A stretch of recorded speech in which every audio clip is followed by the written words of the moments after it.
ওদেরকে বললে বিশ্বাস করবো আজকে এত কুয়াশা এত ঠান্ডা, তবুও আমি আজকে চ্যালেঞ্জ রাখলাম বাংলাদেশের বর্ডারে যাবো সাইকেল নিয়ে। চলো ঠিক আছে, ভিডিওটা পুরোপুরি দেখতে থাক।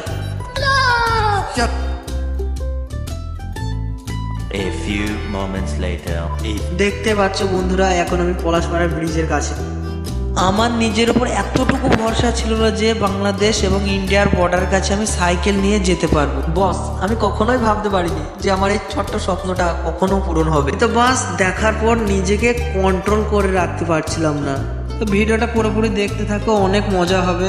পলাশিপাড়া ব্রিজের কাছে থেকে এখন আমি এলাম ঠিক বেতাইয়ের কলেজের সামনে। বাস আর কিছু দূর বাকি।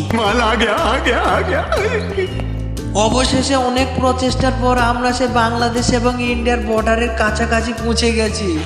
ওদেরকে বলে বোঝাতে পারবো না, এখানে আসার পর আমার যে ফিলিংসটা হয়েছিল না, ভাগ্যে সেখানে কোনো প্রশাসনের লোক ছিল না, না হলে তো মোবাইলই বার করতে দিত না।